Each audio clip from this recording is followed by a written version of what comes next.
Welcome to the Movies of the Damn podcast. My name is Kyle Grant, and I'm sitting here with my friend and published horror author, John Hunt. If you enjoy what you hear here today, please subscribe to our YouTube channel, check out our Facebook page, and follow us on both Instagram and Twitter at Damn Movies. Email us any questions, comments, and suggestions to moviesofthedamned@gmail.com. For further details on John's published works, please visit his blog, johnhuntfiction.wordpress.com. Today, we'll be discussing James Wan's 2010 film Insidious. The film follows the seemingly normal Lambert family, whose lives are soon devastated as their son Dalton falls into a coma for unknown reasons.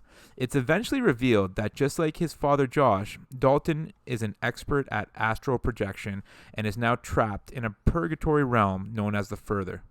Josh is then forced to astral project in order to retrieve Dalton. They are both eventually able to return to their bodies, and it seems like the family is in for a happy ending. However, the film ends as it's revealed that Josh's body is now actually possessed by an old woman that haunted Josh as a child. John, opening thoughts on the movie? Yeah, so James Wan, huge fan. Saw, right? He started the Saw franchise, and he's done. Did The Conjuring after this? Right after this. So huge fan. He's great. Enjoy everything that he does so far. I 100% agree with that. I can't echo those words enough. Might even be the best horror director right now of this generation. Yes, so I would agree with that. John Carpenter isn't still directing, is he? Well, I wouldn't say he was part of this generation. Okay, so I see what you mean. Okay, yeah, that's fair. It's hard to argue with that, right? And he does pretty much everything in conjunction with Blumhouse, which is usually just gold, right? Yeah, they're very well. They're a great production company, and he's a really good director. He has good writing materials. Like I said, he started the Saw series, which is more than just a slasher. More than what I mean. It's more than the typical genre usually puts out. And who was involved with Saw and this movie as well was Lee Winnell. Yes. And so it seems like when these two get together, or even when they do projects on their own, it's just they catch lightning in a bottle almost every time. Yeah. Yeah. I really enjoyed this film. It was a lot of fun. Scary. Not too many plot inconsistencies, and it just really flowed well. And I was actually scared during this film. Oh, this was a really scary movie. Yeah. And it was interesting. When I was doing my little bit of research that I love to do before these podcasts, I actually read a quote here that Wan made Insidious in part to prove that he can make a movie without the level of violence found in the Saw series. Yeah. And I thought that was interesting, right? Because he didn't want to be known as only able to make those kind of hostile type movies where there's tons of gore and tons of blood, even though I thought Saw was a little bit different than that. It was not a hostile type movie, I wouldn't say. There was, but I still get the point of criticism. Yeah, there's right? a level of gore that I thought wasn't gratuitous. I thought it was in the vein of the film. But it was still interesting that he pushed himself to be I want to prove that I can make a movie and make a scary movie that audience enjoys that's kind of almost completely different than where I first found my success. For sure. And that's interesting because I did not find Saw scary. I found Saw intriguing. Yes, very interesting. I couldn't not want to know what happens, right? But it would definitely be a horror movie. Absolutely a horror movie, but it did not scare me in the way that Insidious or Conjuring did. So that just goes to show you that he's an interesting talent, right? Branching out. He's doing a rom-com next. Just kidding. But he can scare you with, like he said, with subtle tools, right? No gore, just good old classic misdirection, right? Dialogue too. Yeah, good dialogue. Some of this dialogue really creeped me out. Mm-hmm. So there was a line, and obviously I'm going to paraphrase here. And I can't even remember the brother's name. Do you remember Dalton's brother's name? Didn't have a ton of screen time. No, I don't remember. Anyways, so it's after Dalton is into his coma, and Mom is putting the brother to bed, and he turns to her and says, "Can I change rooms? I'm scared of Dalton. I don't like it when he walks around at night." Yeah. Like, that freaked me I out. know. Like, who would know that just like one line of dialogue like that just gives you like the heebie-jeebies? Just Well, like, even oh just my gosh. even just the subtle shots that he does, like they're so good, right? Like when the husband's looking downstairs for the banging on the door, and then she checks on the baby's room, and then there's that white mask in the curtains, right? Or there's that white face in the curtains. You're just like, oh my god, it's like so good, right? It was like I was very visually, it's very very compelling. Like you just can't. You're looking and you're holding your breath almost. There was a lot of jump scares. Mm-hmm. Well, follow me here. Where the thing that scares you isn't what jumped out. Yes. It's like you come upon the thing, right? Yeah, yeah. Whether the characters are rushing around for a reason Yeah. or just walking normally, and it's just there, right? Yeah, and yeah. I thought that was kind of cool. I think that's that shows out like a rare talent, right? Because if you watch a lot of the older horror movies, they use like different devices to do that. They did incorporate the jump scare as a jump scare, right? So like someone would be looking around and they have like the background music with the trying to add the suspense to the scene because the person's looking for whatever they're looking for, like they heard a strange noise or whatever, and then a cat pops out, right? Like that's just the classic Something junk like that, cliche jump scare, right? And he does not use those. He uses a totally different device, and it's way more effective because it is new. So I don't know what to say about this. I enjoyed a lot of this film. Completely agree with you. Now, one thing that you just brought up, and it's interesting that you brought it up right away, because you just kind of touched onto one of the parts of the film that I had an issue with. So you were just talking about the scene where he's going down to investigate because of the banging on the door. Yep. Okay?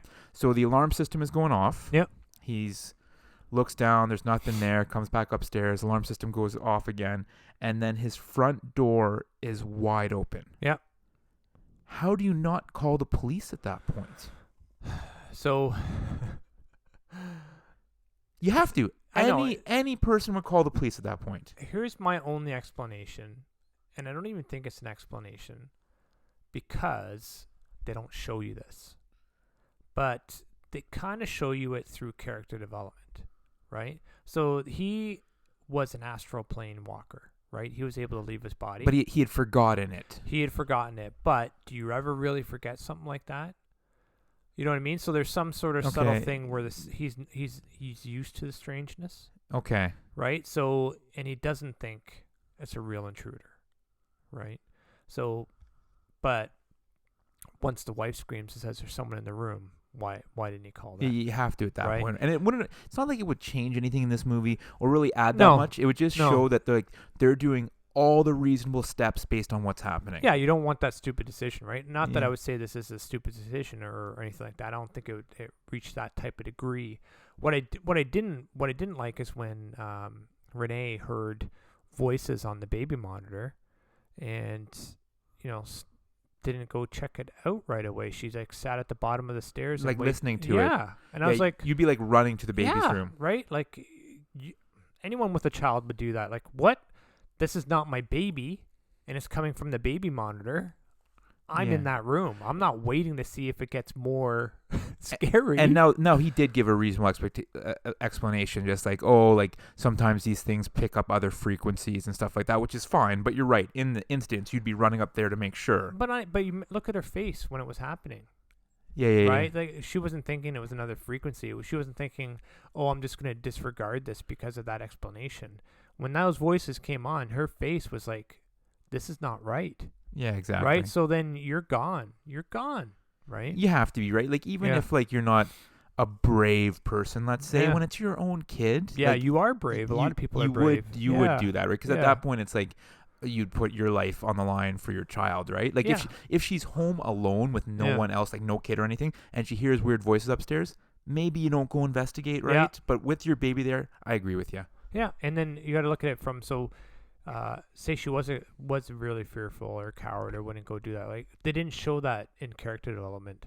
So there was no explanation for that, right? So for me, I was just like, okay, what is she waiting for, right? What is she waiting for? You know what she waited for? Her baby to scream. Like, what? Do you think maybe she was just like second guessing herself? Like, am I really hearing this? Like, what does it matter? So look at it. What's the worst case scenario? You go up. Yeah, you're wrong, and everything's fine. Yeah, no, I got you. I got you. So, I did have an issue with that, but other than that, No, and that makes sense. And then, so we're kind of getting to the point, which is my favorite part of the movie about halfway through. Any guesses what that might be? My favorite part. And it's gonna be tough for you to guess, but it's just so logical. I loved it. What? Okay, tell me that. That they just picked up and moved. Oh, It's like- yeah, I noted that actually. It's just like I noted that. love that because I think we've talked about this in past podcasts. Yeah. I always bring it up. It's like, why aren't they moving? And we actually, we talked about it in the Babadook. Yeah. It's like how you like even if it's gonna make you poor, you're still Yeah. gonna be alive, right? Yeah. But they were already living there, right? So it's like the same thing. But here's the thing. This is what's so clever about this film. That it didn't matter. No, it didn't matter. Dalton was the one who was haunted. But I still Wherever love you that, took him, yeah. it came with you. But I still love that they did it though, John. I know, it's great. I Because agree. it just I agree. shows that they're reasonable, right? Yeah. It's like you believe that your house is haunted. You believe that like one of your children has gone into a coma because of this. You feel like your other children are being targeted now. Yeah. Leave. Yeah. That is exactly what I would have done. Yeah. I loved it. My favorite part of the movie. Yeah, I agree, and that's why I noted it. I noted it to bring up to you, so I should have figured that out like immediately. But it's one of those deer in the headlights, huh? Yeah. and then it's like, I'm perfectly fine with the decision that once they moved, and then I think the nurse or the home care worker, whatever you want to call her, was helping kind of like explain to her how to change a feeding tube or something. Yeah. And she kind of lifts up the blankets by the feet, and there's that handprint. The red hand. And at that point, I believe it's perfectly reasonable to then like call in whatever you want to call them, the ghost investigators or the demonologist or whatever you want to call her and her cronies. By the way, love the sidekicks. Well, they're like the same type of levity we were talking about in The Conjuring. Yeah. Right? They were funny. Right? And that's Lee Winnell, the one fella. Yeah. So that's what, like in The Conjuring, they had the people there with the cameras, and they were also being funny. Remember that? Yeah. It's like to break up that tension. And it's the same device used again, but I didn't mind it. I enjoyed it. Right. And I think the one fella, they call him Specs or something like that. Yeah. Yeah. I just like, because I'd obviously seen this movie a couple times before. I've seen all the sequels and prequels and everything like that. And it just like, I love every time they get screen time. I know, they're fun. They're definitely fun to watch. That's for sure. And so I had like no issue at all when they kind of hit the scene and they're there. Because I always kind of struggle sometimes when like that, like right away something strange happens and right away people are like, we have a ghost, we have to call Ghostbusters. Like, you know what I mean? I kind of always struggle with that, but I felt like there was like that reasonable progression here of people like doing like the sane, regular things before they kind of went off the deep end, so to speak. Yes, right? So they were pushed to the limits. Yeah. Before they reached outside. Because the doctors had no answers for them. Yeah. Before they reached outside their regular, like you said, avenues, right? And Mom kind of finally came up with some information for them, right? Which did two things, right? It because once again, remember we were talking about this before. Why is this happening? Yeah. Right. Why is this? Like, why is it moving with Dalton? Like, why is it doing all these things? Don't you think though, John? And this is another thing that just popped into my head that I'm now having an issue with. As soon as Dalton goes into that coma, they notify Mom or Grandma, whatever you want to call her, and they notify her that they have no reason of understanding why. Don't you think she then comes forward with that astral projection information? See, I don't know about that really, because you hear what I'm saying though, yeah, right? I do, but like, there's no reason because they weren't sharing the rest of the information. Okay. Right? So it's like there'd be no reason for Grandma to think it was anything other than a coma. Well, but like when Grandma is like being told that doctors have no idea and like months are passing, like you don't think then she starts just like spitballing that maybe this has something to do with what went on with Josh when he was a kid? Well, Josh didn't really have the exact same experience. Yeah, because right? he didn't go in a coma, did he? Yeah, so, fair enough. And then she went into the room and she saw the spirits, and that's when she decided to approach them, right? Tell them what's going on. Okay, this is not just a coma. So I don't really have too much of an issue with that because there's no real reason, there's no real indication for her to think it was anything other than a regular coma, right? So okay. Yeah. So, but here's something that I noticed when I was watching it again, and I thought it was pretty cool. Remember Josh is in the classroom and he's like, just before he goes home, and she says, "We got to move." Yep. And he's and the students are leaving or whatever. Over his shoulder on the chalkboard on the right hand side was the jigsaw mask drawn in chalk. Stop, really? Yeah, man. Oh, I didn't notice Yeah, that. I was like, what? That's amazing. I actually want to like go back and watch it now. You should, because it's right in that one scene. You'll see it. It's drawn right on the chalkboard. I was like, Weird. holy cow, that's I didn't notice that awesome. at all. Yeah. Speaking of that though, I thought it was strange that he was like hanging out at the school so much. I didn't. She called it right when he came home, right? He was an avoidance. He was avoiding. So like that was just out of sight, out of mind type of thing. Yeah. I don't want to deal with this. I don't want to go home. I don't want to be talking about this or thinking about this. I just want to be here and. I just want to be sleeping, sitting up in my classroom. Yeah, right. I don't want to. He wanted nothing to do with it, and I think that once again has to do with the fear that he had as a child. Right. So you think you think in the back of his mind he kind of knew what was happening, right? So once again, they didn't show it. Yeah. But because of his past history, character development, I think it's maybe what they were trying to get across. So that's just me guessing, though. But it's very interesting and it makes sense. Yeah, that's what I mean. That's why I'm guessing it, because it does make sense. But once again, they didn't show any of that, right? So I don't know if it's actually accurate or not. I don't know, fair enough. One thing they did show, and I just thought this was so well done, is I love that kind of purgatory realm. What was it called again? The Further? Is that what they called it? Further, yeah. Creeped me out. Like that's what a nightmare is made out of. Yeah. And then the other thing that I love that they did is I love the music. Yeah, well, you know what? It was just like bashing a piano every so often. I know what I love the most? Just the opening title. Yeah. That was amazing. It was just like, nothing. Boom, Insidious, bright red, filled the whole screen. The biggest letters music. possible. It's like they just my like God. typed it in and they kept making the font bigger and bigger and Until bigger. It fit, right? Yeah. It's like, yeah, I really like that. I thought this is like old school Hammer type crap, man. No, but the music was old school too. Yeah, I know. There was like there's just literally like hammering a keyboard when it was Yeah. like when they wanted to scare you or something like that. I Do thought you it was so effective. Do you know the Hammer film production franchise? I don't. Maybe I don't know. Okay, so you know Christopher Lee, Yeah. and Peter Cushing and all those guys. Yeah. So all those old Dracula ones, those Yep. are the Hammer horror film franchises. Oh, so they okay, used to okay, do okay. that. They used to do that type of stuff, right, with the big letters and the big music. So there was like some shout outs in this movie. I don't know if there actually was, because the Hammer production company's still around. They just did that movie with what is his name? Who plays Harry Potter? Oh, We should know this. 100% I should know this. Oh, his name's on the tip of my tongue, but we're the worst. I know Anyways. exactly who you mean. Yeah. So, anyways, that lady in black or whatever. Yeah, I was just gonna say he was in. I liked it. I thought it Yeah. was a good horror movie. That's Hammer Horror Productions. Okay. Right. So I think, I don't know if it's the same people that were doing it back in the 60s or whatever, but they go under the same name. So I don't know if it was a direct shout out to that, because there is there's still a Hammer Horror Company right now, right? Yeah. I'm not too sure. Well, interesting. One thing I wanted to ask you about, John, and Yeah. it's kind of the basis of this movie. Yeah. Astral projection. Yeah. Now, to be honest with you, I'd never heard of astral projection before seeing this movie for the first time. Oh, really? And I remember when I did see it in theaters, and I'm like, oh, is this a thing? Yeah. And I like went home and fell into one of those like internet wormholes about it. Yeah. And Rabbit just like holes. read for like 2 hours about it. Yeah. And it really freaks me out. Like the idea of it. Like I'm not saying that I believe in it or I don't believe in it Yeah. or what, but it's just like the idea of it is just like really unsettling to me. Well, I read a lot of junk, so I keep a lot of junk in my head, right? Yeah. So there was a rumor back in like the 50s and 60s that the CIA were experimenting with this, and they called it remote viewing. Oh. You ever heard about that? So it's kind of like I astral want to hear projection. about. So yeah. it's like you'd be like, okay, there's all different theories on how it was done. So they'd have like a schematic of a certain room, like say a Russian ambassador's room, and be like, okay, this is what it looks like, and then they'd have these people that were, I guess, astral projection sensitives or whatever you want to call them, remote viewing They're able sensitives. to. They're able to do it. So they'd be like, okay, on this date and time, we know he's having a meeting, go there.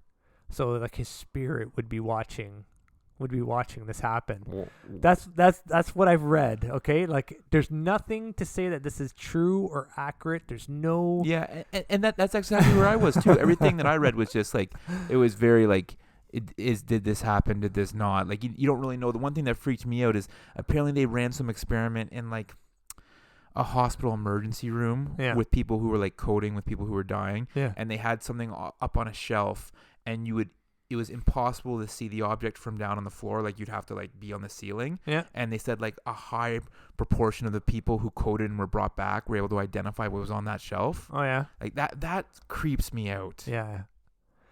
That's interesting. So why would they even ask about what was on that shelf? Because then because it was a part of an experiment. Like, do you know So what's they on were that shelf? they were going into it. No, I can't tell you the exact specs of the experiment, but from So this is what all I mean is that so like look, so it's like why would the guy comes back like or the person comes back, why would they think to ask that? Hey, did you see what was on that top shelf? Well, because an experiment was going on. So they were planning the experiment to ask that one question. Yeah, Is that what you afterwards. mean? Yeah. Okay. That's After fine. they were saved or whatever. Okay. I don't know. All that stuff just freaked me out. And then the idea that like if you do astral project and there are demons out there, they could like take your body over, and it's just like seems like risky business to me, buddy. Yeah, I don't think I'd if I knew that it was possible, I don't think I would experiment with it. The only thing I would like and there's also Like lucid dreaming. You know about that? well so like the stoicism. You keep going. No. Okay, so stoicism is like a philosophy 2,000 years old. Marcus Aurelius, Roman emperor, but it wasn't. So stoicism, it's actually. I'll just get to the point, okay? Instead of going to the history of it. Anyway, so one of the practices that they would try to teach people is to visualize. Sit there, you're relaxing, visualize leaving your body, and then visualize looking at yourself, and then rising above, so you see yourself through your house, and then you see your house, and then you go higher, higher, higher in the atmosphere. And the purpose of the exercise is to show you how small your problems really were. Oh. Right? To get you to visualize the whole world and to see that you're part of this community, and what you can't control, you shouldn't worry about. And it's like a whole thing just from that. So I don't know if that was like no, but it makes it's like kind of like astral projection, right? But so but it also makes sense what you're saying, right? That you're like it's really big to you, but it's actually minuscule in like the whole realm. Yeah, especially and they were didn't so it's like more like the universe was like they looked at it in the scope of the universe. So like imagine what you're going through right now in the scope of the universe is nothing. Yeah. Like you're less than a blink in time. So like why are you stressing about these things? What you should try to do is be honest, truthful, and treat people with respect, and not get upset about the things you can't control. And be kind to everyone. Absolutely. As Mr. Hunt likes to say. Well, yeah, so it's one of those things. No, interesting, very cool. Coming back to the movie here, another thing that I did love. Yeah, that was quite a rabbit hole we ran down there. Yeah, that's all right. Yeah, That's all right. Yeah. The ending. Yeah. I love like a good unhappy ending So do I. when it fits and when it works. Like so, and but I I don't would have been think- happy with it if they didn't have sequels, though. and that was the end of it. If there's an unresolved, unhappy ending, that's better. Really? Well, because then there's a happy ending coming. If there's going to be a sequel. Yes. Okay. No, fair Right? enough. Yeah. So you just know it. But I tell you, I didn't. I don't know if they knew there was going to be a sequel here. Obviously, If they, it was no, they if made it's- sequels, but it was based on if this was going to be successful or for not. for sure, and it was they're absolutely set up for a sequel based on success. Like that ending couldn't have been pointing to any other way. Yeah. But what I didn't like about the ending is that he's yelling at this woman and strangling her, and they're in the other room, and the wife only hears it a little bit. I'm like, Yeah. you know what? If I'm down here yelling at the TV, you're gonna hear me from upstairs. Yeah, this demon that has been haunting him since he was a kid Yeah. finally gets its shot to take over his body Yeah. and can't keep it together for 5 minutes. Like they don't, strangler fine, but you don't have to yell about it. Yeah. Right? But you know what I mean? It's just like, okay, we finally got this body. Let's try and keep things on the DL here. It's like in like From Dusk Till Dawn. It's like, okay, everyone, let's lay low here, and then he gets in a fight right away, right? Well, it's like I don't know if we don't know anything about the demons, whether or not. I just think they're just like you could say they're kind of.